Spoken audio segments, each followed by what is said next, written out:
हरे कृष्णा कृष्णा कृष्णा हरे हरे, हरे राम राम राम हरे हरे।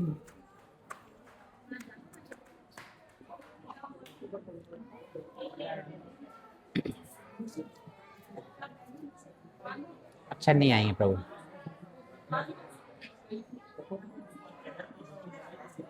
हरे कृष्णा। तो सब लोग थोड़ा सेटल हो जाइए और अपना ध्यान करीब करीब 45 मिनट के लिए यहाँ पर रखिएगा। पहले सही था प्रभु। हाँ वो जो है ठीक है प्रभु, उससे आवश्यक नहीं है। अच्छा वो कटेगा ना, फिर देखिए ना आगे जाके पढ़ नहीं पाएंगे। चलिए ठीक है, ओके डन, थैंक यू। हरे कृष्णा। तो पिछली बार आए थे आप भक्त, सब लोगों का संग प्राप्त हुआ था। तो कौन कौन उपस्थित था जो हमने जब चर्चा की थी कि भगवान के दर्शन कैसे हों। हाँ, भगवान को देख कर भी नहीं देखा, राइट। तो कुछ 5 मिनट के लिए, केवल ओनली 5 मिनट्स, कुछ बिंदु बता सकते हैं कि हमने क्या चर्चा की थी, वो कहाँ रोका था चर्चा को। कोई भी भक्त बतलाना चाहे। अन्यथा सहजियापन थी, क्या बताया था प्रभु जी उसमें? ओके। कई लोग ऐसा होता है कि कहते हैं कि मुझे भगवान दिखाई दिए, हाँ, लेकिन भगवान देखने के बाद हमारी क्या स्थिति होनी चाहिए? हाँ, क्या मैं भगवान के दर्शन हो जाएं और फिर भी हम भौतिकता में, मतलब सबसे बड़ा रस मिल जाए और जड़ रस में अगर हमें आनंद आ रहा है, तो इसका मतलब कहीं ना कहीं घोटाला है, कुछ ना कुछ प्रॉब्लम है। और बताइए।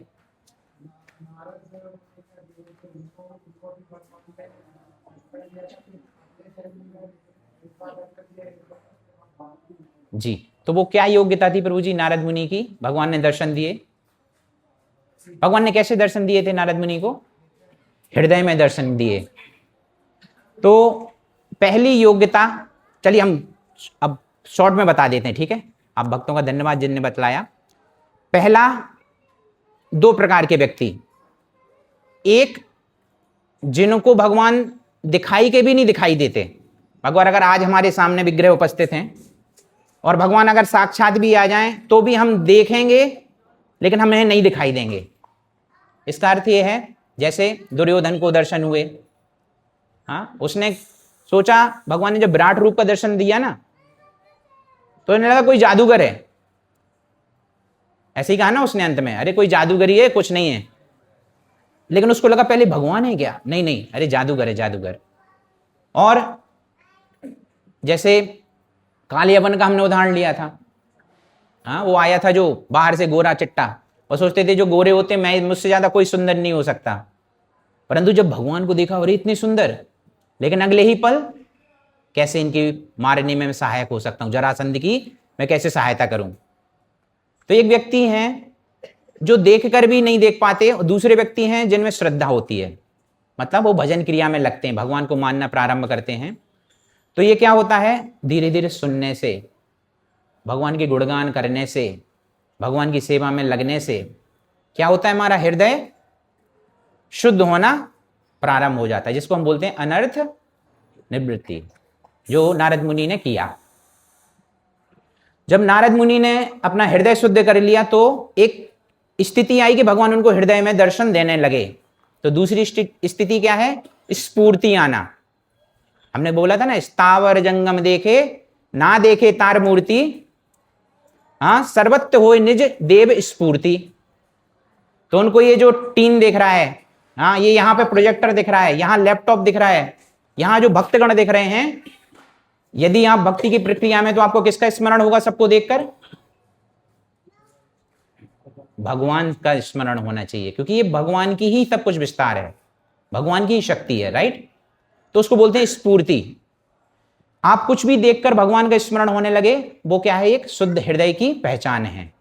वो नारद मुनि को स्थिति मिल गई थी। लेकिन मात्र शुद्ध हृदय भगवान के साक्षात दर्शन करने के लिए पर्याप्त नहीं है।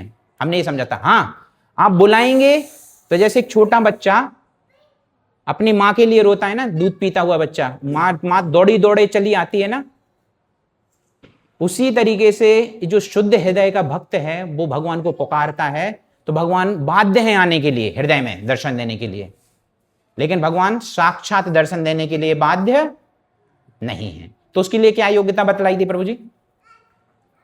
माताएं बता सकती हैं, जो माताएं उपस्थित थी, कि हमने क्या बतलाया था कि भगवान के अगर फेस टू फेस, क्योंकि भक्त क्या है, केवल हृदय में दर्शन करने से संतुष्ट नहीं रहता, वो चाहता है कि जैसे भाई मैं आप सामने आप बैठे ना प्रभु जी, मैं बात करूं, हाँ, मैं उनको खिलाऊं, वो मुझे मेरे साथ खेलें, मेरे साथ बात करें, ऐसी चाहिए ना। गोलोक वृंदावन हम क्यों जाना चाहते हैं?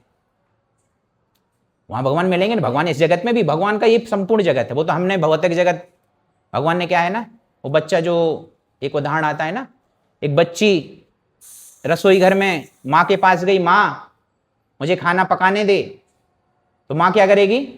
गैस पे बैठा देगी उसको, बना, क्या करेगी? खिलौने देगी उसको ना। तो ये भगवान ने हमें, हमारे खुद हम भगवान से स्वतंत्र होकर आनंद लेना चाहते, तो भगवान ने कहा ठीक है भाई जा, तेरे लिए खिलौना देते हैं। लेकिन वो बच्ची को जो भूख लगेगी तो कहाँ जाएगी? माँ के पास जाएगी ना। माँ, वो जो नकली का जो मुझे गैस चूल्हा दिया उसमें रोटी पकाने से कुछ नहीं हो रहा है।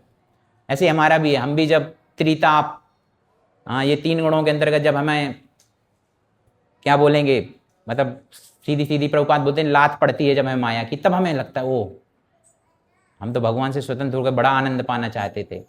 तो योग्यता क्या क्या थी भगवान के फेस टू फेस दर्शन की? क्या होनी चाहिए प्रभु जी? उत्कंठा, लौल्यम। लेकिन लौल्यम भी एक पॉइंट हो गया, फिर दूसरा पहलू क्या होना चाहिए? वो सबको, ये सबका बड़ा मतलब ये अगर जो समझ लिया, समझ लो भक्ति समझ लिया, मतलब भक्ति में प्रगति करने लगा, क्योंकि वो किसी भी स्थिति में भगवान को नहीं भूलेगा। प्रभु जी ने एक बहुत सही बताया, लौल्यम, मतलब हमारे हृदय में उत्कंठा, भाई मैं, मुझे मिलना है किसी व्यक्ति से। भगवान ऐसे नहीं मिलने वाले, आप सोचो ठीक है भगवान आ गए, और भगवान आ जाएंगे फिर कहें ठीक है भगवान आप जाओ, अब मेरे को अपना ऑफिस संभालना है, घर संभालना है, सब करना है, बाद में देखेंगे आपको, राइट। तो लौल्यम तो होना ही चाहिए, लेकिन दूसरी क्या है? शरणागति। वही लौल्यम में ही आएगी, शरणागति, दृढ़ संकल्प। और बताइए, चलिए एक अटेम्प्ट और। शुद्धिकरण। शुद्धिकरण तो हो चुका है, तभी तो हमें भगवान हृदय में दर्शन दे रहे हैं। कोई और एक लास्ट अटेम्प्ट माता जी लोगों की तरफ से, कोई अटेम्प्ट माता जी? मैंने बोला एक लौल्यम, भगवान के प्रति इच्छा होनी चाहिए। दूसरी कौन सी वस्तु होनी चाहिए जिससे? प्रेम। लौल्यम में ही आएगा, प्रेम है, प्रेम तो भगवान है। उत्तर दूं प्रभु? भगवान की इच्छा। आप कुछ भी कर लेना, अगर भगवान की इच्छा नहीं होने होगी तो भगवान को आप बाध्य नहीं कर पाएंगे। हृदय के लिए बाध्य कर सकते हैं, योगी बाध्य कर सकता है परमात्मा के दर्शन के लिए, लेकिन साक्षात अगर विग्रह मूर्ति आपके सामने उपस्थित होगी तो वो लौल्यम प्लस भगवान की इच्छा। तो अंत में कहते हैं ना, सब भगवान की इच्छा पर निर्भर करता है। तो वो शुरुआत में भी है और भगवान की भक्त की पराकाष्ठा में भी है। चलिए इस टॉपिक को आगे बढ़ाते हैं। आज का एक जो टॉपिक है बहुत हमारी भक्ति मार्ग के लिए बहुत सहायक है। तो पहले नंबर, इसको बोलते हैं इंद्रियों का राजपथ। वैसे हमें भक्ति मार्ग में अग्निपथ लगता होगा ना, बड़ा कठिन है। वैसे गवर्नमेंट ऑफ इंडिया ने एक अग्निपथ की वो भी चला रखा है। लेकिन राजपथ, तो राजपथ से आप क्या समझते हैं? कोई बोलते हैं ना राजपथ बना दिया भाई, राजमार्ग, हाईवे। हाँ, जैसे प्रभुपाद एक बहुत बोलते हैं हाईवे टू हेल। हाँ, जो ये जो आसुरी सभ्यता है ना, वो जा रही है भाग दौड़ के, कोई नहीं रोक सकता। इसी तरीके से अगर उन्हीं इंद्रियों को हम जब भक्ति में संलग्न करते हैं, भक्ति प्रक्रिया में संलग्न करते हैं, वैधि साधना भक्ति में करते हैं, तो वो हमारे लिए राजपथ बन जाता है। तो राजपथ का मतलब सीधा सीधा समझिए, फास्ट लेन आपके लिए। लेकिन इस इंद्रियों के राजपथ बनाने के लिए हमें क्या करना पड़ेगा? तो हमें सबसे पहले समझना पड़ेगा, कौन बतलाएगा? चलिए बताइए हमें। अगर जैसे मैं कह रहा हूं ये इंद्रियों के राजपथ, तो ये आपको ये राजपथ का मार्ग कौन बना, जैसे हमारे राजमार्ग कौन बनाता है? सरकार बनाती है। तो हमारी सरकार कौन है? हाँ, गुरु। उनको हम क्या कहते हैं? भगवान के प्रतिनिधि। साधारण शब्दों में आप समझिए आचार्यगण, जो हमारे राजा।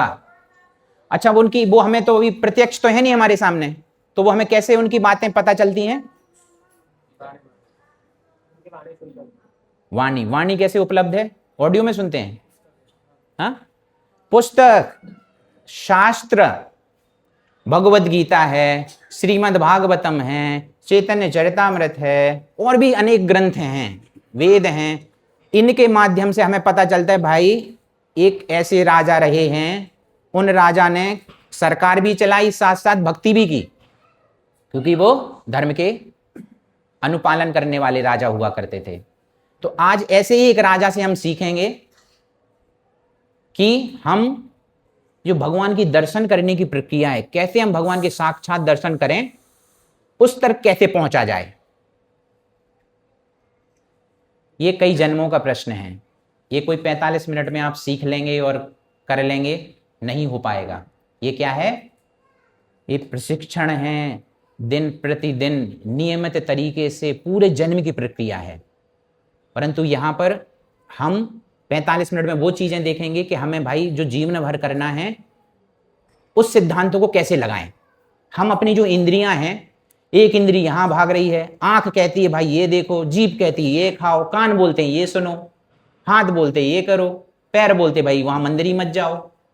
कई लोग आते हैं मंदिर, इस्कॉन मंदिर में, अंदर नहीं घुसते, उनके माता पिता खींच खींच के लाते हैं, भाई अंदर चल अंदर चल।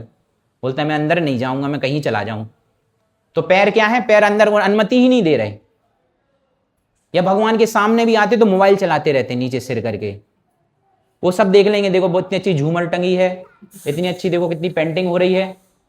फिर कोई बाहर निकले, बोले अंदर क्या देखा? बोले बहुत अच्छी झूमर थी, बहुत अच्छा सब कुछ था। बोले विग्रह देखे क्या, वहां दर्शन किए क्या? वो कहाँ थे? वो तो पता ही नहीं चला। भीड़ रहती है तो लोग निकल जाते हैं मोबाइल चलाकर। तो इंद्रियों का राजपथ बनाना है तो हमें सीखना पड़ेगा अपने आचार्य गणों से, ऐसे भक्तों से। और उन भक्तों की बातें हमें कैसे पता चलेगी? शास्त्रों के माध्यम से। इसी शास्त्रों के माध्यम में आज एक श्रीमद् भागवतम के 9वें स्कंद से 4थे अध्याय से 18वां, 19वां और 20वां श्लोक हम लेंगे और पता करेंगे कि इंद्रियों का राजपथ कैसे बनाते हैं। तो शुरू करते हैं। महाराज अम्बरीश का कितने लोगों ने नाम सुना है? सबने सुना है। कथा बताइए, बहुत फेमस कथा है इस्कॉन में, मतलब पूरे समस्त भौतिक जगत में कथा है, सब लोग गाते होंगे वो कथा। उनके गुणगान की कौन सी कथा है? महाराज अम्बरीश की। Very good. दुर्वासा मुनि और अम्बरीश महाराज की कथा। संक्षेप में, अम्बरीश महाराज एकादशी का व्रत रखते हैं, दुर्वासा मुनि उसी समय उपस्थित हो जाते हैं। दुर्वासा मुनि कहते मुझे स्नान करने के लिए जाना है, आप एकादशी का व्रत पारण नहीं कीजिएगा, तोड़िएगा मत, मैं आता हूं। देर होती है, मंत्रियों से पूछते हैं, पानी ग्रहण कर लेते हैं, जल ग्रहण। दुर्वासा मुनि वापस आते हैं, उन्हें पता लगता है कि मेरी अनुपस्थिति में इन्होंने जल ग्रहण कर लिया। बाल योगिक शक्ति से, बालों के माध्यम से एक राक्षस प्रकट करते हैं मारने के लिए। किसको? अम्बरीश महाराज को। अम्बरीश महाराज भगवान के शुद्ध भक्त। उसी समय भगवान के आयुध श्री सुदर्शन चक्र वहां प्रकट हो जाते हैं और राक्षस को भस्म करते हैं और दुर्वासा मुनि के पीछे पड़ जाते हैं। दुर्वासा मुनि 1 वर्ष तक पूरे समस्त जगत में घूमते हैं, ब्रह्मा जी के पास जाते हैं, शिव जी के पास जाते हैं और भगवान विष्णु जी के तक पास जाते हैं। भगवान कहते हैं देखो मैं भी कुछ नहीं कर सकता, भली मेरा ही चक्र है। अगर तुमने किसके प्रति अपराध किया है? भगवान के, मतलब भक्त के प्रति अपराध किया, तो एक ही साधन है, जाओ उनसे क्षमा मांगो, महाराज अम्बरीश से। महाराज अम्बरीश के पास जाते हैं, महाराज अम्बरीश तो गले लगाते हैं, वो बोलते मेरी ही गलती है। ये भक्त का स्वभाव, क्योंकि भगवान से ही सब गुण आते हैं ना। तो इन्हीं महाराज अम्बरीश के जीवन से आज हम समझेंगे कि इन्होंने हमें क्या शिक्षा दी है कि इस इंद्रियों का राजपथ बनाया जाए। तो महाराज अम्बरीश पूरी पृथ्वी के राजा थे। आज के जमाने में अगर रहते तो सबसे सफल और अमीर व्यक्ति माने जाते। हाँ, और जब कोई सफल व्यक्ति सलाह देता है तो हमें उसको बड़े ध्यान से सुनना चाहिए। उनकी सलाह कोई ये नहीं था कि हाउ टू बिकम रिच, जीत आपकी, ये सब नहीं है उनकी राय। मतलब आजकल चलते ना कि कैसे एक दिन में अमीर बना जाए, 6 महीने में अमीर बना जाए, ये सब नहीं है। या स्वस्थ कैसे रहा जाए, वो सब अभी यहाँ चर्चा नहीं चल रही है। यहाँ पर ना तो धन के बारे में है, ना शक्ति के बारे में है। उन्होंने जो राय दी वो जीवन के परम लक्ष्य, कहीं ना कहीं हम जो यहाँ बैठे हुए हैं उस लक्ष्य की ओर जाने का प्रयास है हमारा भी। वो लक्ष्य क्या है? परम लक्ष्य भगवान का फेस टू फेस दर्शन करना, भगवत प्राप्ति, भगवान की चरणों में नित्य सेवा प्राप्त करना, अपनी स्वरूप सिद्धि प्राप्त करना। क्या है स्वरूप हमारा? जीवेरे स्वरूप होए। जैसे आप लोग a+b² = a² b² 2a भी पढ़े होंगे ना, बहुत सारे फॉर्मूला याद किए होंगे, भूल जाओ वो सब फॉर्मूला, कुछ काम नहीं आने वाले। ये जो सूक्तियां हैं ना, जीवेरे स्वरूप होए कृष्णेरे नित्य दास, ये जो सब सूक्तियां ये याद करना शुरू कर दो। ये क्या करेगा ना, जब कहीं समस्या आएगी ना तो ये सूक्तियां पढ़ना शुरू करोगे, एक ना एक सूक्ति भगवान का स्मरण करा जाएगी। तो उन्होंने हमें भक्ति का व्यवहारिक मार्ग दिखाया। कई लोग बोलते हैं ना भक्ति ऐसे कर लो, भक्ति में ये हो जाएगा, भक्ति में वो कर लो, लेकिन कोई बोलता भाई प्रैक्टिकल तो बताओ कुछ। कहते ना कुछ व्यवहारिक तो बताओ, बातें तो बड़ी बड़ी कर लेते हैं, लेकिन कुछ ऐसा बताओ जो हम अपने जीवन में आगे बढ़ पाए। तो पहला हमें समझना पड़ेगा, जो अमरीश महाराज वहां प्रारंभ करते हैं तो सबसे पहले वो समझाते हैं इस संसार में कोई ना कोई एक भय से प्रेरित है, भय से मतलब भय में है, डरा हुआ है। हम पैसा क्यों कमाते हैं प्रभु जी? क्योंकि हमें अपने घर चलाना है, भविष्य का डर है। अमीर क्यों पैसा कमाता है? उसके पास तो बहुत पैसा है, उसके क्यों कमाता है? उसके पास वो तो डर नहीं है पैसे का कुछ है, वो क्यों कमाता है? भोग करने के लिए और मेंटेन करने के लिए। वो समाज में चाहता है भाई मैं जो इज्जत ना चली जाए मेरी, वो उसके कारण डर, उसको इज्जत खोने का डर है। राइट? पढ़ाई क्यों करते हैं? वैसे पढ़ाई कोई कह सकता है मेरी जिज्ञासा थी, मैं विज्ञान जानना चाहता था, ये सब कह सकते हैं, परंतु बच्चों से पूछना वो पढ़ाई क्यों करते हैं? भाई एक तो बोलते हैं हारने का डर, हाँ समाज मतलब मैं फेल ना हो जाऊं, कुछ ना कुछ पढ़ना है, कुछ जॉब पानी है, ये सब डर है ना। हम दरवाजा क्यों लगाते हैं प्रभु जी?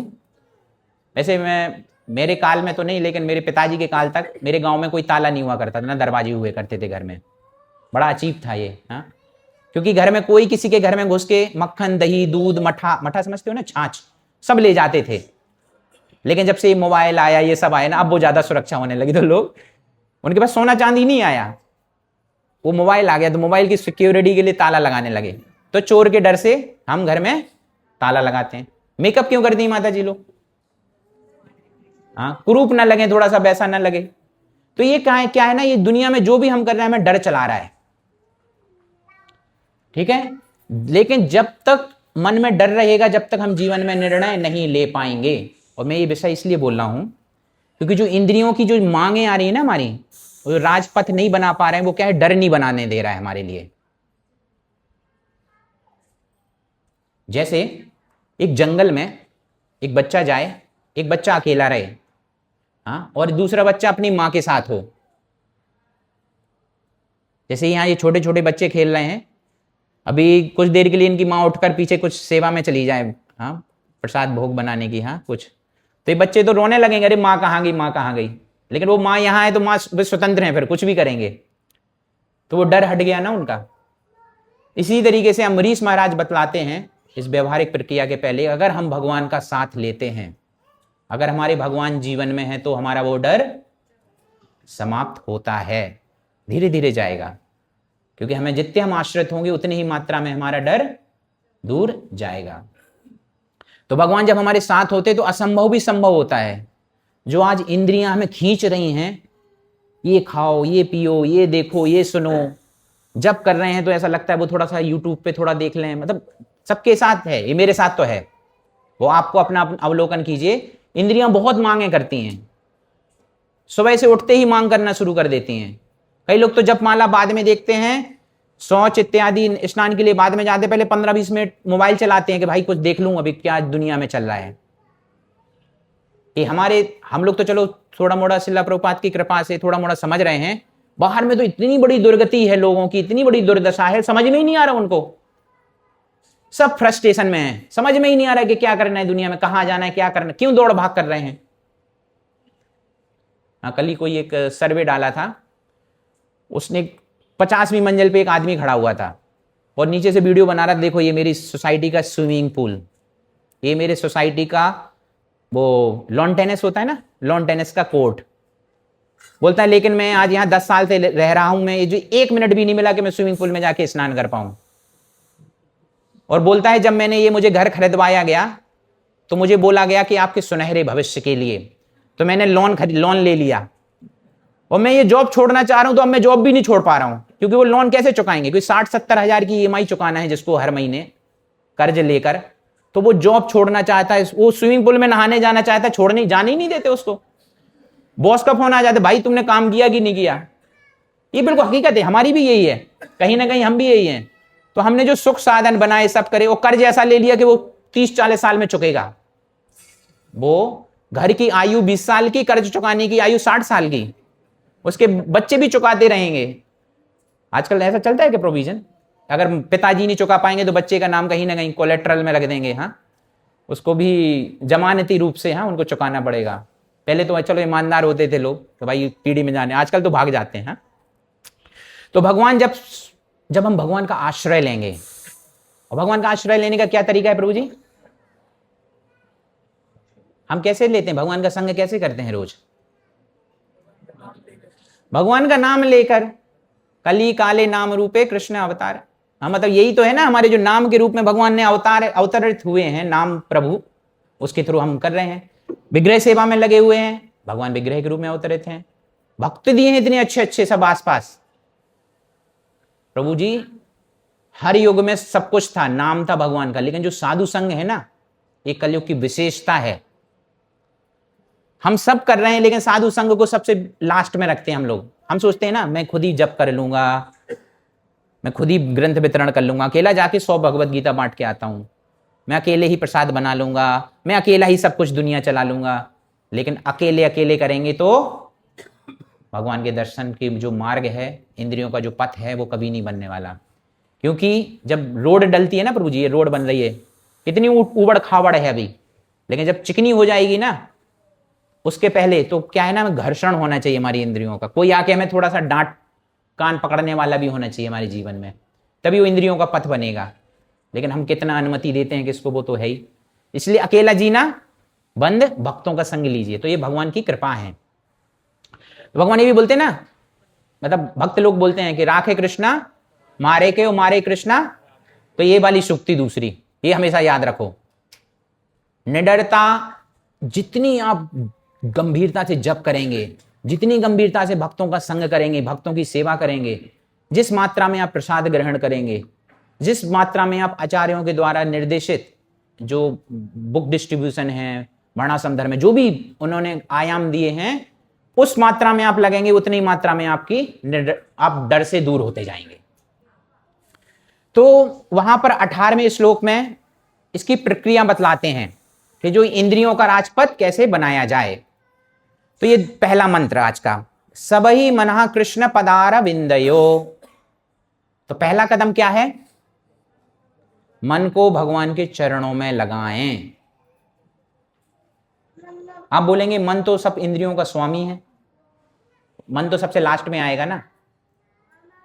तो मन करे ना करे, मन को खींचें, और सबसे पहला कदम है मन को लगाएं पहले नंबर। क्योंकि मन नहीं करेगा, मन को नहीं खींचेंगे तो आंख बोलेगी ये देखो, तो वो हमें वो खींच ले जाएगी। जीवा बोलेगी मुझे ये खाओ, तो वो भगवान का प्रसाद ना देखकर भगवान बाजार में जो दिखा वो खा जाएंगे हम।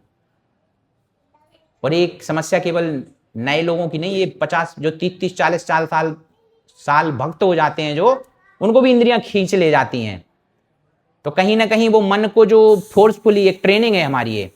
जब में क्या कर रहे हैं आप, हरे कृष्णा कृष्ण कृष्णा हरे हरे, हरे राम राम राम हरे हरे। मन कहीं और जा रहा है, मन सोच रहा है यार ऑफिस का काम बचा हुआ है यार, मन सोच रहा है यार वो तो पत्नी ने बोला था बाहर से दूध लेके आना, मैं भूल गया। हाँ, अरे वो बच्चे का होमवर्क रह गया, अरे बच्चे ने ड्राइंग बुक मंगाई थी, अरे मेरी धोती नहीं धुली हुई है आज, क्या पहन के जाऊंगा। तो ये मन चल रहा है और मन में क्या है, कई प्रकार के विचार। तो पहला क्या है, मन को खींचो। तो महाराज अम्बरीश की जो पहली सलाह यहाँ क्या है कि अपने मन को भगवान कृष्ण के चरणों में लगाओ। ये सब प्रक्रिया है, गोल प्रक्रिया है। मन से शुरू करेंगे, इंद्रियां आएंगी, इंद्रियां लगेंगी, मन अपने आप लगेगा। लेकिन आप बोलो मन को मैं घूमने दूं और एक इंद्रिय पे फोकस करूं पहले, तो वो नहीं होने वाला। तो क्यों? क्योंकि जब किसी व्यक्ति का अपना मन लगाते हैं तो उसका मन भी अपने आप लगता है। जैसे जब आपका मन भगवान में लगेगा तो भगवान का मन आप में लगेगा। ये परस्पर है। आप किसी व्यक्ति को समय दोगे तो व्यक्ति आपको समय देगा। आप भगवान में मन नहीं लगाओगे तो भगवान आप में मन नहीं लगाएंगे। राइट? ये कोई भी, ये पूरी दुनिया में हर को पता है ये बात। राइट? तो ये एक संबंध की शुरुआत है, ये हमारे मन को खींच के लगाना। भगवान देखते हैं यार ये बहुत प्रयास कर रहा है यार, हाँ ये पूरा पूरा भरकस प्रयास, भले इसमें इतनी पूर्व कर्मों के कारण, इंद्रियों को अलग अलग विषयों में लगाने के कारण आज ये मन को खींच नहीं पा रहा है, लेकिन ये प्रयास बहुत कर रहा है। कोई बात नहीं, ये मन में 10 विचार आ रहे हैं, लेकिन ये हर बार कोशिश करता नहीं, मन आओ नाम में सुनो। भक्तों का संग बिल्कुल नहीं भा रहा है। भक्त को लगता है तो वो अंदर से भले हरे कृष्णा कहते हैं, लेकिन अंदर से लगता है अरे कौन आ गया ये सामने। लेकिन मन कह रहा नहीं नहीं मैंने ये क्या कह दिया, नहीं मुझे भक्त का संग करना है। वो बहुत कितनी गंभीरता से भक्त लगता है। इसलिए कहते हैं ना गुणगान किया करो, भगवान का गुणगान करो, भक्तों का गुणगान करो, सेवाओं का गुणगान करो, आचार्य गणों को गुणगान करो। तो ये क्या है, मन को खींचने की प्रक्रिया है। थोड़ा समय बता देना, समय ज्यादा ना हो। तो जब हमारा भगवान का मन लगता है तो हमें क्या है, हम पूरी तरीके से अभय हो जाते हैं। हमें पता है हमारे साथ कोई हाथ पकड़ने वाला है, हमारे साथ कोई चलने वाला है। और भगवान कैसे लोगों को भेजते हैं हमारे जीवन में? हाथ कौन पकड़ता है हमारा? तो भगवान हमारे जीवन में वरिष्ठ भक्तों को, गुरु को, अपने वाणी को शास्त्रों के माध्यम से, इसलिए कहते हैं ना अपने साथ एक शास्त्र हमेशा लेके चलो, नेक्टर ऑफ इंस्ट्रक्शन रख लो, भगवत गीता रख लो, ताकि कभी समय बर्बाद ना, कोई हमारे साथ रहे कुछ ना कुछ। क्योंकि कुछ खाली दिमाग शैतान का घर। हाँ कुछ रहेगा तो भाई चलो मन चले जाते हैं। और दूसरी जो कदम बताते हैं वो वांचांसी वैकुंठ गुणानुवर्णने, अपनी जीवा को, अपनी वाणी की शक्ति को भगवान के गुणगान में लगाओ। भगवान का गुणगान नहीं आता है तो कम से कम जो आप भक्त, जो भक्तों की सेवा, मतलब भगवान की जो सेवा में लगे हुए हैं, उनका गुणगान करो कि देखो कितनी अच्छी सेवा है। हाँ आप कितनी अच्छी सेवा करते हैं, शायद मुझे भी इस तरीके से सेवा प्राप्त हो, या उनके सहयोग करें इस तरीके से। तो जो किसी की संबंध की शुरुआत होती है वो मन को खींचकर, फिर क्या होता है, मन लगाने के बाद फिर उसकी बातचीत होती है। बातचीत से शुरुआत होती है ना किसी संबंध की। जैसे आप किसी नए व्यक्ति से मिलें, कभी बिल्कुल नया, आपको उससे आगे रिश्ता बनाना है, तो कैसे आप शुरुआत करें? कुछ बोलेंगे ना उससे, आपका नाम क्या है, आप कहाँ रहते हैं, आप क्या काम करते हैं। इसी तरीके से हमें भगवान के बारे में जानना पड़ेगा, भगवान का नाम क्या है, भगवान कहाँ रहते हैं, भगवान को क्या पसंद है, भगवान हमसे क्या चाहते हैं, हमें कैसे वो संबंध आगे बढ़ाना है। इसी से क्या है, वो संबंध आगे बढ़ता जाता है। और यहां वैकुंठ का मतलब है जहां किसी प्रकार की कुंठा नहीं, किसी प्रकार की चिंताएं नहीं। क्योंकि आजकल क्या है ना, सब लोगों ने, मतलब बाहर के लोगों ने अपने दिमाग में कचरा भर रखा है। क्या करते हैं, सुबह उठते हैं तो पहले मेरी भी आदत थी कि पहले उठेंगे तो वो द हिंदू न्यूज़पेपर आ रहा है तो हम 3 या 4 घंटे पढ़ते रहेंगे। 3-4 घंटे हम लोग स्टूडेंट थे इसलिए इतना पढ़ते थे। हाँ यूपीएससी की तैयारी करना है, ये सब करना है, तो हम बोलते थे, पूरा घुस करते रहते थे। जब बड़े लोग चर्चा करते थे ना, जब मैं छोटा था ना, तो गांव में चौपाल होती थी, तो 4-5 लोग की बड़ी चर्चा करते, तो हमें लगता था ये कितनी बुद्धिमानी की चर्चा हो रही है। लेकिन आज हमें पता चला यार ये लोग तो पूरा समय बर्बाद करते थे, कुछ नहीं दिन की चर्चा।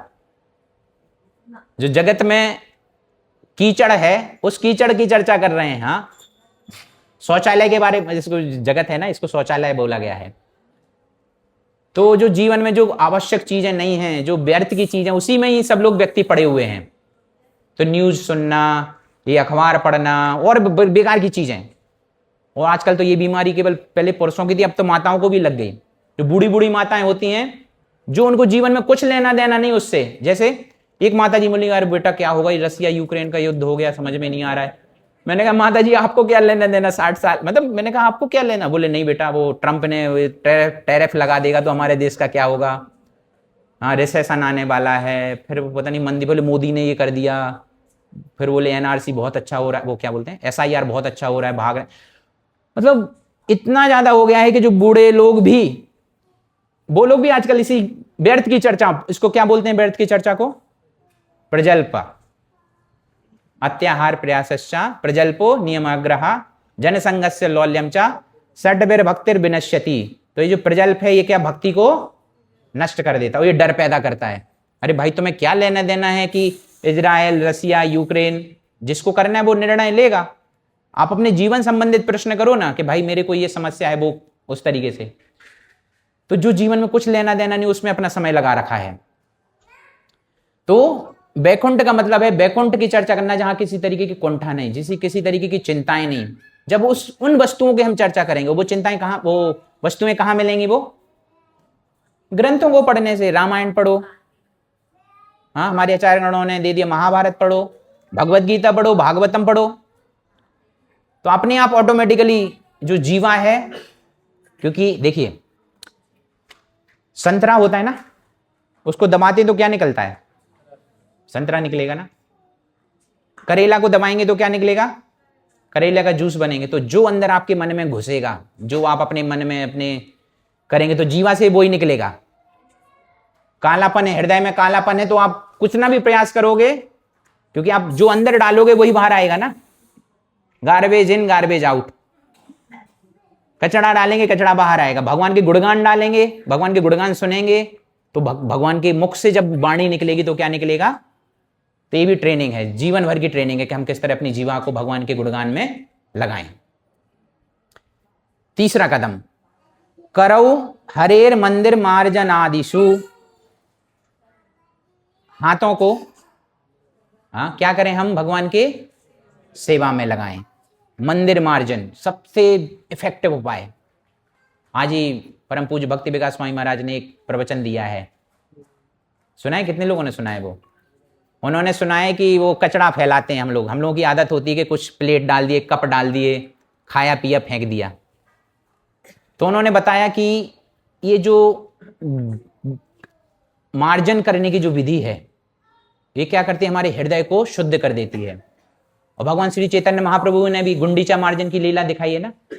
तो जितना हम चमकाते हैं, ये तो एक स्थूल उदाहरण है, इसी तरीके से हम जितनी अपने व्यवहार में शुद्धता लाएंगे, अपने हाथों को जितनी भगवान की सेवा में लगाएंगे, वो सेवा भक्तों की सेवा हो सकती है। इन हाथों का उपयोग क्या करना है, मोबाइल चलाने के लिए नहीं करना है। ये तो ठीक है, चलो भगवान की सेवा में आपको दिया गया है, थोड़ा मोड़ा किसी को ग्रंथ दे दें अपने हाथों से, कुछ यहां वहां आए, प्रयास करें कि भाई इन हाथों को मैं कैसे सेवा में लगा पाऊं। भक्त लोग बैठे हैं, प्रसाद वितरण में हाथों को लगा दें। बहुत सारे यहां पर आयाम आपको ढूंढने पड़ेंगे, लेकिन यहां पे जो क्या है, जितना आप हाथों को लगाएंगे, क्योंकि आपने मन लगाया, फिर दूसरा क्या लगाया, जीवा लगाई, फिर हाथ का काम आ रहा है। तो हाथ को जितना लगाएंगे उतनी क्या होगा, अपने हृदय मार्जन में सहायता करेगा। तो सिद्धांत क्या है, जैसे जैसे हम मंदिर साफ करते हैं उतना ही धीरे धीरे हमारा हृदय भी शुद्ध होता जाता है। गरुड़ पुराण में बताया गया है, जिन व्यक्ति ने इन हाथों का उपयोग इस जीवन में भगवान की सेवा में नहीं लगाया, वो अगले जीवन में उसके हाथ नहीं होंगे। अब बोलो कैसे, वो कहते मानव जीवन का मानव जीवन मिलेगा, उसको किसी जानवर की योनि मिलेगी जिसमें वो चारों पैरों पर ही चलेगा। बंदर बनेगा तो उसका अंगूठा नहीं रहेगा। हाँ, बंदर पकड़ नहीं पाते ना, उनकी होल्डिंग कैपेसिटी नहीं होती है। हम लोगों को ये डार्विन के सिद्धांत के अनुसार हम लोगों को ये जो अंगूठा चलाने की होगी, तो हमने मोबाइल लगाने में लगा दिया है अभी। हाँ, शायद ये ना होते, बंदर ही होते तो साजे होते, अगर उस भगवान की भक्ति नहीं कर रहे हैं तो बताएगा, अगर हमने आंखें भी भगवान की सेवा में नहीं लगाई तो अगले जन्म में आंखें नहीं रहेंगी हमारी।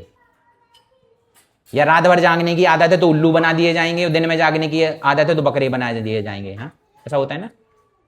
दिल्ली मतलब रात भर जागने की आदत है तो इस तरीके से मिलेगा कि भाई भगवान की जब सेवा में नहीं लगना है, कोई अंग नहीं लगना है, तो वो अगले जन्म में वो हमें प्राप्त नहीं होता है। ये बहुत गरुड़ पुराण में मतलब हमारे सिद्धांत बताए गए हैं कि हाथ नहीं लगाए तो हाथ नहीं, जीवा नहीं लगाई तो जीवा नहीं रहेगी, बोलने की शक्ति नहीं रहेगी, आंखें नहीं लगाई तो आंखें भी नहीं रहेंगी, पैर नहीं लगाए तो पैर भी नहीं रहेंगे, कुछ ऐसे बनाए दिए जाएंगे।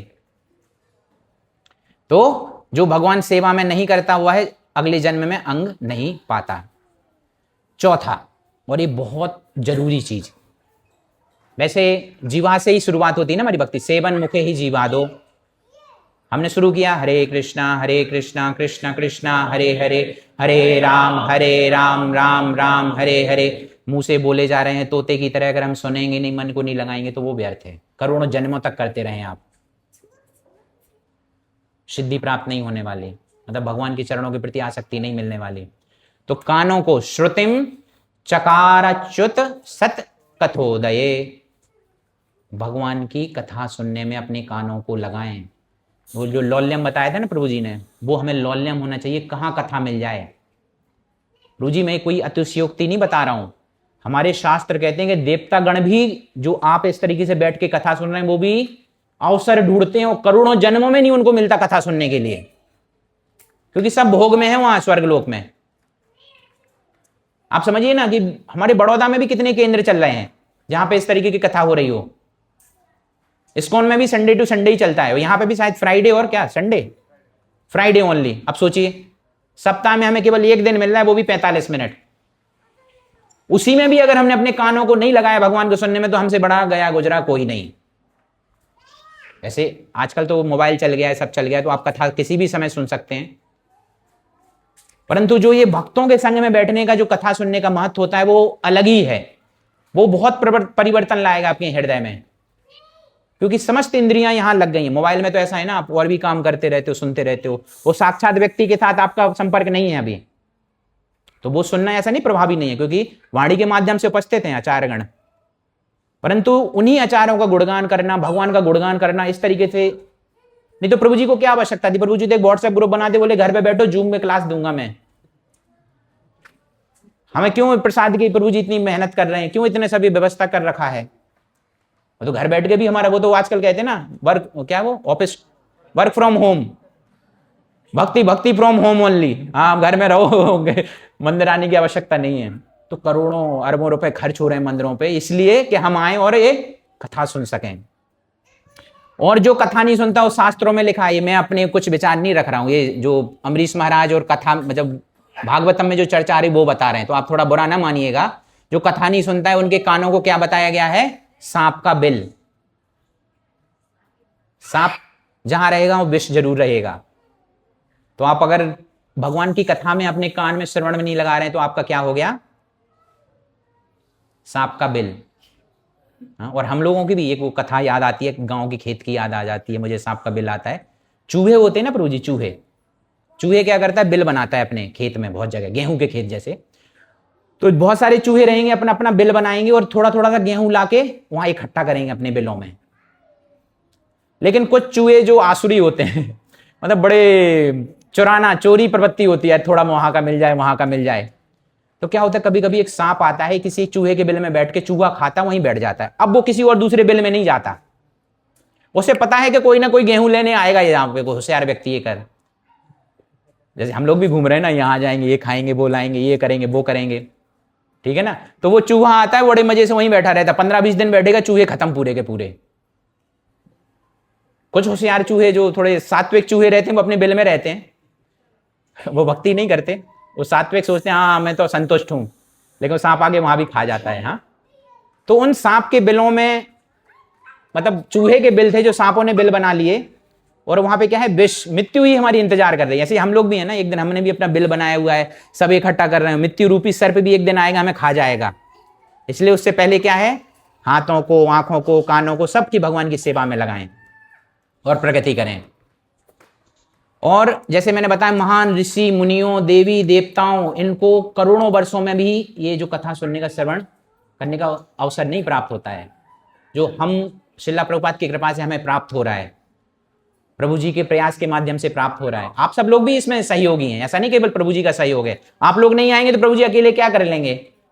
वो खुद ही सुनेंगे, खुद ही को सुनाएंगे, राइट। तो ये हर एक जो भक्त यहां उपस्थित है उसका कथा श्रवण में सराहनीय है, उनका धन्यवाद देना चाहिए हमें कि वो अपना अमूल्य समय, जो करोड़ों, शायद हमें करोड़ों जन्मों के बाद ये प्राप्त हुआ उस श्रवण करने का, इसलिए हमें कानों को, जो अच्युत हैं, जो हमें अभय प्रदान करने वाले हैं, अपने कानों को हमें उनकी श्रवण में लगाना चाहिए।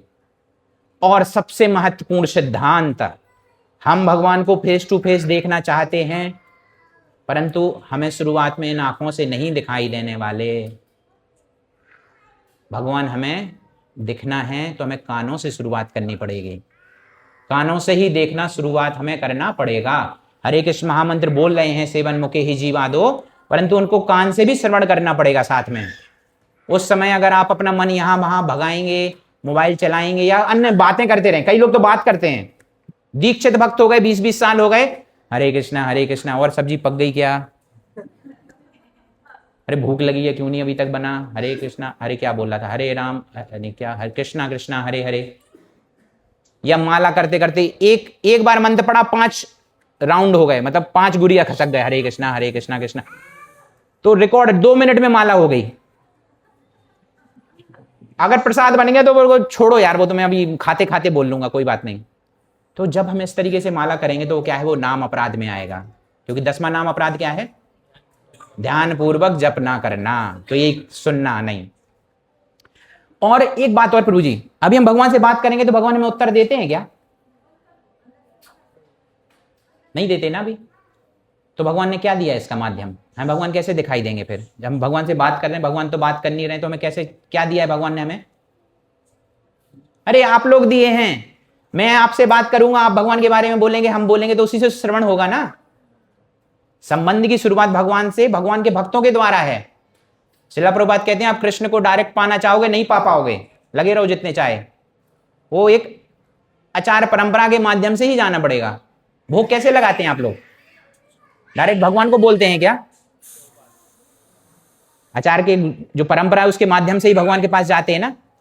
तो जब हम सुनना लगाएंगे, कान की सेवा में अपने आप को लगाएंगे, मतलब भक्तों से सुनेंगे, चर्चा करेंगे, तो इसलिए जब भी मिलें आप, हाथ जोड़ के विनती है, कम से कम मंदिर में, केंद्र में, और जब भी भक्त मिलें जो भक्ति मार्ग में, उनसे केवल भगवत चर्चा ही करें।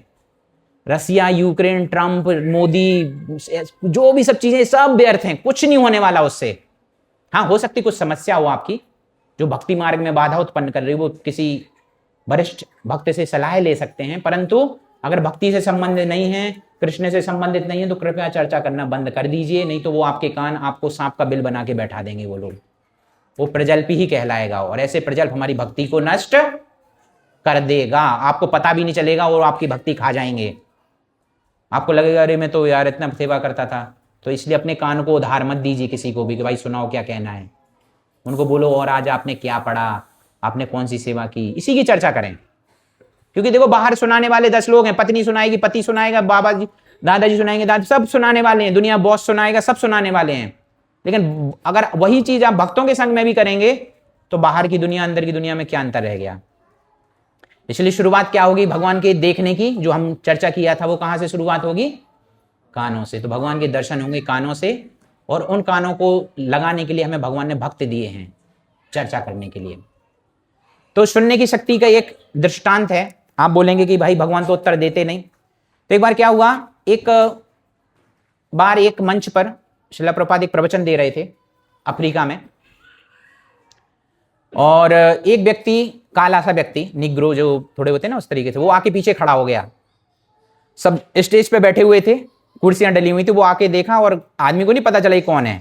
एक्चुअली वो दूसरे देश का एक व्यक्ति था, मैं बताऊंगा कौन व्यक्ति है। तो वो आया, वो वहां खड़ा हो गया, कई लोगों ने ध्यान नहीं दिया, और नीचे जो सब लोग सुन रहे थे उन लोगों ने भी ध्यान नहीं दिया कौन आया क्या आया, ऐसे आते रहते हैं। हाँ, लेकिन कुछ समय बाद उनको किसी ने बैठने दे दिया, हाँ भाई बैठ जाओ, तो बैठ गए ऐसे ही शांत, बिल्कुल साधारण वस्त्रों में। हाँ, जब उनको इंट्रोड्यूस किया गया कि भाई ये तो फलाने देश के राष्ट्रपति हैं, जैसे लोगों ने सुना अरे ये राष्ट्रपति हैं, तो लोगों का उनका जो देख रहे थे ना, आप सबको देख के उन्हीं को देख रहे हैं आप केवल। तो इस उदाहरण से हमें क्या पता चलता है, अगर भगवान को देखने के लौल्यम जगाना है, हृदय शुद्धि करनी है, भगवान के नाम के प्रति रुचि पैदा करनी है, भक्तों का संग में रुचि पैदा करनी है, तो भगवान का श्रवण कीजिए। जितना आप भगवान के बारे में सुनेंगे, अम्बरीश महाराज जैसे भक्तों के बारे में सुनेंगे, उनका मार्ग सुनेंगे, उतनी ज्यादा आपको आकर्षण होगा। एडवर्टीजमेंट कैसे काम करती है प्रभु जी? वॉशिंग पाउडर निरमा, हाँ मेरे समय पे आता था, अभी भी आता होगा। अभी तो टीवी देखना थोड़ा प्रभुपाद की कृपा से बंद कर दिया, है ही नहीं टीवी। पहले आते थे ना तो बार बार क्रिकेट देखते देखते बीच में फिर ऐड आया, फिर ऐड आया, फिर ऐड आया। नहीं है जरूरत तो भी पियेंगे कोको कोला, कोई जीवन में उसका उपयोग नहीं, कोई विटामिन नहीं, कोई कुछ नहीं। विटामिन भी एक भ्रांति है, क्योंकि गाय तो घास खाती है, उसमें कौन सा विटामिन होता है? आजकल हो गया ना, ये कैप्सूल खाओ, ये विटामिन खाओ, ये खाओ, ये खाने से प्रोबायोटिक खाओगे तो ये हो जाएगा। ये सब भ्रांतियां हैं साइंस के द्वारा, क्योंकि उनको मार्केटिंग करनी है। और हमारे यहाँ जो एक एजुकेशन सिस्टम बनाया गया है, हमें एक ढांचे में ढाल दिया गया है। वो बैल को घोड़े को लगा देते ना, जैसे हमें भी लगा दिया गया है। अगर भगवान की कोई चर्चा करेगा, अरे तुम तो यार क्या ये पुराने जमाने की बातें करते हो यार, कुछ नया चर्चा करो। तो ये हमारे यहाँ हमारे लिए लगा हुआ है। तो हम आजकल मशीन की चर्चा करें, सो कॉल्ड साइंस की चर्चा करें, तो उतना ही ज्यादा हमारे दिमाग में घुसा दिया गया है। तो बाहर निकलें और ब्रेन वॉश करें अपना। ब्रेन वॉशिंग असली वॉशिंग है ना। एक आतंकवादी भी ब्रेन वॉश से बनते हैं, लेकिन यहाँ हम वो वाला ब्रेन वॉश नहीं कर रहे हैं। मतलब भगवान की सेवा में कथा श्रवण करें, प्रश्न पूछें। देखिए एक और सिद्धांत, उत्तर आपको हमेशा मिल जाएंगे। उत्तर समझ शास्त्रों में हैं। बुद्धिमान व्यक्ति वो होता है जो प्रश्न पूछता है, उत्तर देने वाला बुद्धिमान नहीं होता।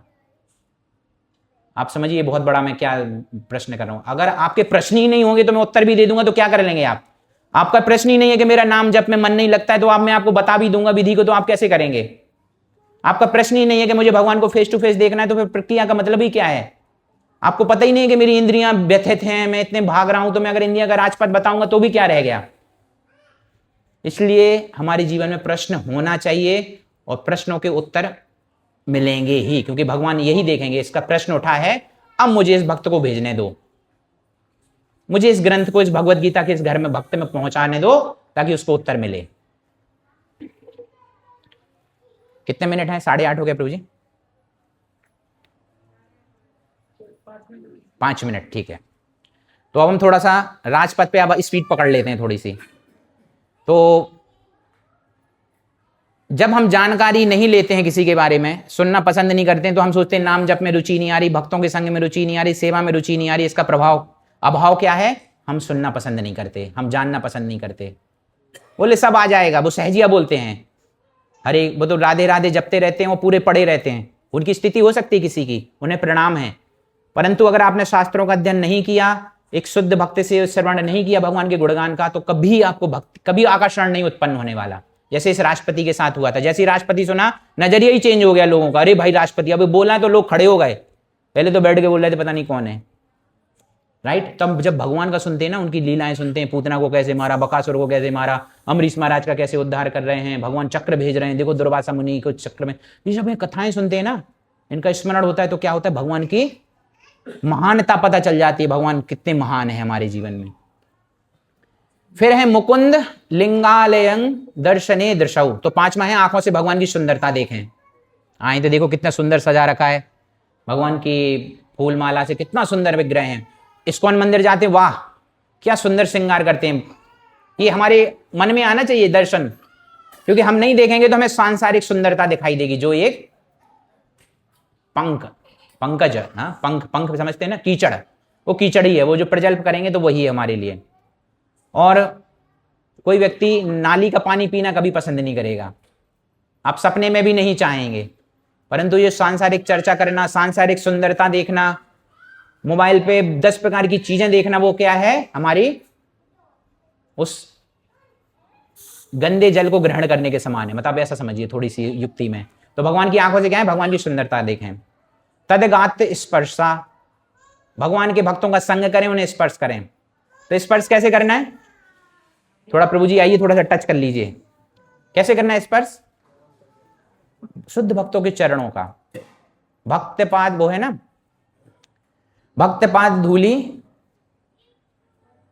बताइए सुना है किसी ने ये वाला? भक्तपाद जल, भक्तपाद धूली, भक्त भुक्त उच्छिष्ट, ये 3 महाबल।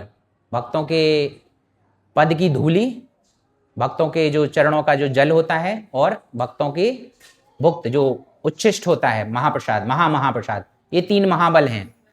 तो हम जब उनके चरण स्पर्श करते हैं, और देखिए हमको भी बचपन में सिखाया गया ना बच्चों को कि माता पिता के चरण छूने चाहिए सुबह से उठकर। तो क्या होता है, जो माता पिता में अच्छे गुण रहेंगे, मोबाइल चलाने के गुण रहेंगे, तो बच्चों में मोबाइल के गुण आ जाएंगे। तो पहले हमें सुधरना है वैसे माता पिता को, परंतु जो माता पिता को हमें क्यों सिखाया जाता था कि जो माता पिता के गुण हैं, गुरु को क्यों बोलते हैं हम लोग चरण छूने के लिए? अभी तो स्कूलों में वो शायद बंद हो चुका है ना कि कोई टीचर के चरण छूता है, अभी होता है क्या? तो अभी तो पब्लिक इंग्लिश मीडियम आ गए, अभी तो हम पाश्चात्य संस्कृति में आ गए, वो नीचा माना जाता है। किसी के चरण छू लिए तो I am down, I am inferior, वो भावना आ जाती है। परंतु जिसके हम चरण छूते हैं उसमें अच्छे गुण आते हैं।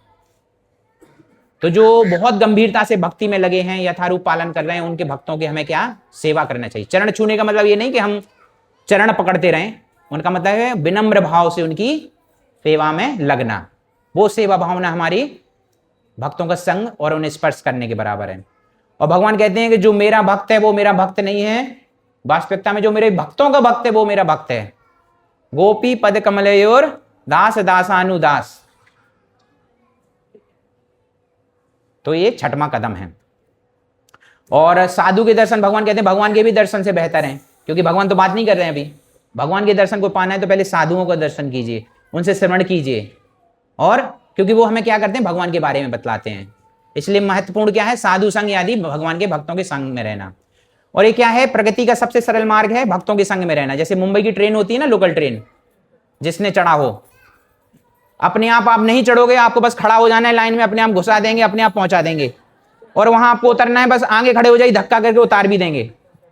तो ऐसी भक्ति में आप भक्तों के संग में आ गए, आप भक्ति छोड़ दोगे लेकिन भगवान नहीं छोड़ने वाले अब आपको, और भक्ति भी नहीं छोड़ेंगे। हाँ, श्रीमान पद्मनयन कृष्ण प्रभु नहीं छोड़ने वाले आपको अभी, खींचेंगे। अब बस आपको खड़ा रहना है, कुछ नहीं करना है, अपने आप इंद्रियां लगेंगी, अपने आप हाथ भी लगावाएंगे। प्रभु जी थोड़ा सा उठा के मैट बिछा देना, प्रभु जी थोड़ा फूल माला कर देना, प्रभु जी थोड़ा सा बुक डिस्ट्रीब्यूशन के लिए चलिए ना, माता जी थोड़ा सा सब्जी पका दीजिए, भगवान के लिए भोग बना दीजिए। देखो सब लोगों को लगा रहे हैं, वो चाहेंगे भी नहीं तो भी धक्का लगा, अरे प्रभु जी थोड़ा बैठो ना, जप करते हैं साथ में, थोड़ा मंगल आरती आइए ना, प्रभु जी कहाँ रहते हैं आजकल। तो ये क्या है, मुंबई के लोकल ट्रेन जैसा धक्का। तो जैसा रंग वैसा, जैसा संग वैसा रंग। तो ये सार है, मन चिंतन में, कान श्रवण में, वाणी कीर्तन में, हाथ सेवा में, आंखें दर्शन में। तो जब हर इंद्रिय भगवान से जुड़ जाती है तो हमारा जीवन निडर हो जाता है, हमें आनंदमय कर देता है, फिर भक्ति में रस मिलने लगता है, शुद्ध हृदय होता है, लौल्यम जागता है। लौल्यम के बाद हमारा काम खत्म, भगवान की इच्छा होगी तो भगवान दर्शन देंगे। और तो इस अंतिम फल क्या है साधना का, इस राजपथ का, जब कोई व्यक्ति इंद्रियों को भगवान की सेवा में लगाता है तो उसके हृदय में दिव्य इच्छा मतलब तत्र लौल्यम एक मूल्यम, एक ही मूल्य है भगवान के पाने के लिए, लौल्यम, दिव्य इच्छा जागेगी। भक्तों का संग करो, वही नाम में रुचि जगेगी, सब कुछ अच्छा लगने लगेगा। और इस समय मनुष्य जीवन की यही सबसे बड़ी सफलता है, क्योंकि यही इच्छा से हमें इसी इच्छा को प्राप्त करने के लिए जीवन मिला है। थोड़ा फास्ट बोल रहा हूं क्योंकि समय कम है। तो ये हमारे जीवन का क्या है, इसी इच्छा को जागृत करना है कि हमारे जो हमारे भक्ति लता का जो बीज डाला है हमारे गुरु ने, वो एक दिन लता जाते जाते जाते जाते जाते गोलोक वृंदावन भगवान के चरण कमलों में लपट जाए। तो ये सिंचन करना पड़ेगा, रोज उसमें पानी डालना पड़ेगा, नाम रूपी, सेवा रूपी, भक्तों के संग रूपी। नाम अपराधों से बचना पड़ेगा, समझना पड़ेगा, गुणगान करना पड़ेगा, इंद्रियों का राजपथ बनाना पड़ेगा। राजपथ बनाने के बीच ऐसा नहीं कि बीच में रोक दो फिर छोड़ो, मटेरियल सही डालना पड़ेगा। मोटा मार्ग बनाना है ना, जल्दी लंबे लंबे चलना है तो ये सब है। और अंत में जो हमने चर्चा की थी कि वो परम इच्छा क्या है, जीवेरे स्वरूप होए। तो हमें प्रार्थना करना चाहिए, हे भगवान मुझे अपना दास बना लीजिए, मुझे अपने पास बुला लीजिए। अपने पास बुलाने का मतलब, हे भगवान कब आपके वो फेस टू फेस दर्शन होंगे, क्योंकि भगवान का एक जो भक्त होता है केवल हृदय में दर्शन करके संतुष्ट नहीं होता, भगवान को फेस टू फेस देखना चाहता है। वो केवल उनसे एक प्रेम करना चाहता है। प्रेम मतलब क्या होता है, शरणागति। प्रेम मतलब एक लास्ट प्रश्न, प्रेम मतलब श्रद्धा तो शुरुआत है। प्रेम मतलब प्रभु जी पीछे से फीलिंग्स। प्रेम मतलब प्रभु जी ने उत्तर दे दिया, सेवा करना, नित्य सेवा प्राप्त करना। पत्नी बोलती है पति से बहुत प्रेम करती हूँ, बहुत प्रेम करती हूँ, बहुत प्रेम करती हूँ, 3 दिन भूखा रखे तो वो बोलती रहेगी तो चलेगा क्या? अरे भाई कुछ खिला दे यार। तो भगवान को बोलते हैं आई लव यू भगवान, I love you, I like you भगवान, आई वेरी मच भगवान, आप कितने अच्छे हो, सेवा करें बस बैठ जाएं आके, बड़े ठीक है भगवान। अरे भगवान क्या सुंदर है भगवान। तो ये क्या हो गया? ये प्रेम नहीं हुआ, ये क्या हो गया? भोग हो गया। आत्मेंद्रिय प्रीति वांछा तारे बोली काम, कृष्ण इंद्रिय प्रीति वांछा इच्छा धरे प्रेम नाम। जो भी हम अपनी इंद्रियों की राजपतना बना के जो भी इंद्रियां लगाएंगे वो काम है, भोग है। और जो हमने कृष्ण के लिए लगा दिया मतलब प्रैक्टिकल, जैसे बताया हाथों को पैरों को कैसे लगाना है? चलकर लगाएं भगवान की सेवा में, धाम यात्रा करें, मंदिर जाएं। तो ये यहां पर, और जिस दिन एक इच्छा आ गई हमारे हृदय में, जिस दिन एक इच्छा आ गई हमारे हृदय में, अरे माइक जब से टेढ़ा था क्या? तो जिस दिन अच्छी हमारे हृदय में, अभी चलो कम से कम लास्ट टाइम पे सही टाइम पे माइक आ गया, तो जिस दिन हमारे हृदय में एक इच्छा आ गई उस दिन हमारा जीवन सफल हो गया। उस दिन हमने राजमार्ग पे मर्सिडीज में चलना प्रारंभ कर देंगे आप, ये गारंटी है। यही प्रभुपाद ने हमें ये मार्ग दिया है। तो इंद्रियों के राजपथ हमें महाराज अम्बरीश ने दिया है, और हम हाथों को, चलो एक बार एक मिनट लास्ट आप थोड़ा दोहराइएगा। मन को कैसे लगाना है? सबई मनः कृष्ण पदारविंदयो, किसका चिंतन करना है? भगवान के चरण कमलों का।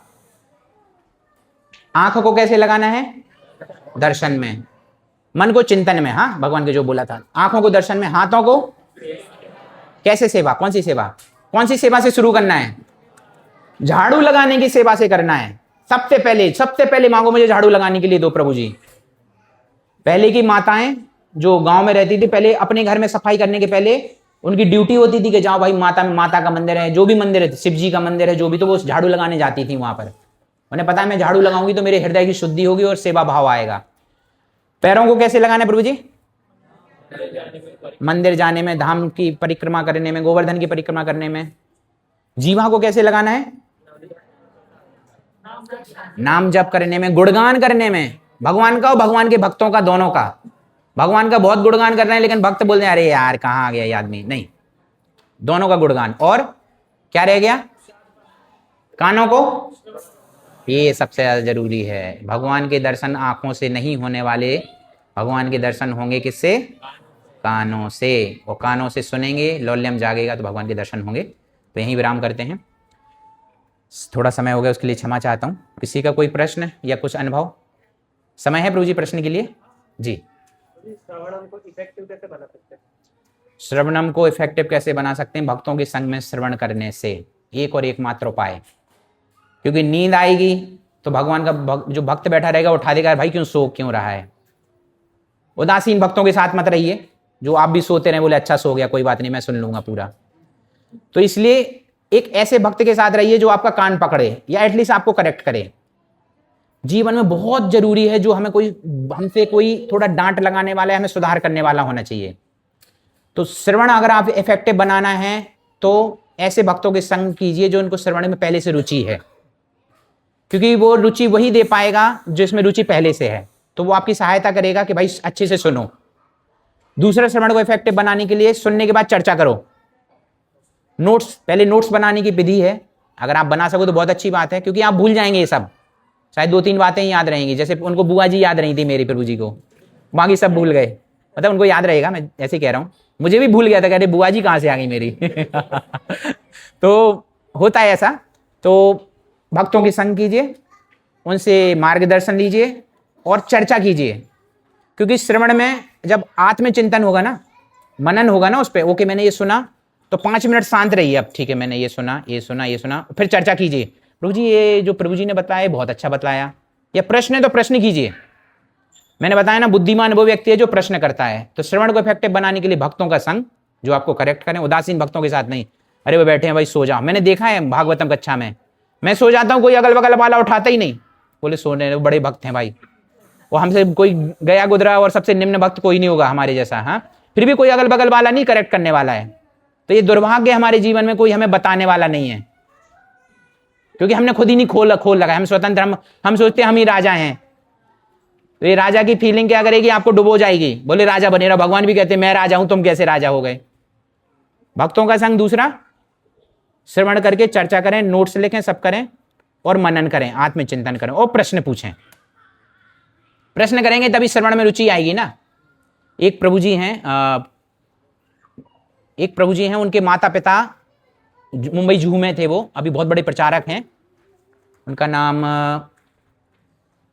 मैं अभी बताऊंगा, शायद आपको नाम आ जाएगा। उनके माता पिता कहते थे, परम पूज्य गोपाल कृष्ण गोस्वामी महाराज का जब भी भागवतम का प्रवचन होता था ना, तो वो बच्चों को बोलते थे तुम्हें गिफ्ट मिलेगा अगर तुम प्रश्न करोगे। अमरेंद्र प्रभु, वो उनको ये बोलते थे तुम गिफ्ट मिलेगा, तुम प्रश्न करोगे, जो भी प्रसाद मिलेगा जो भी है।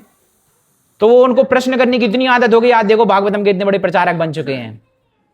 तो श्रवण उनको कैसे, छोटे बच्चों में श्रवण क्यों नहीं जागेगा? क्योंकि ये लोग प्रश्न, अगर कोई बच्चे ने सुन के प्रश्न कर लिया कि प्रभु जी क्या बोल रहे थे इतने दिनों, मतलब इतनी देर से बैठे बैठे, शायद मम्मी से पूछे मम्मी क्या बोला प्रभु जी ने, वो जैसे ही बोला तो मम्मी को भी चांस मिल गया, बेटा मैं सुनाता हूँ कि देखो जाओ मंदिर में हाथ कैसे करना है, इसमें ऐसे नहीं करना है। मतलब छोटे बच्चे चलते हैं, लेकिन 5 साल से बड़े हो गए तो अनुमति नहीं देना है, इस तरीके से।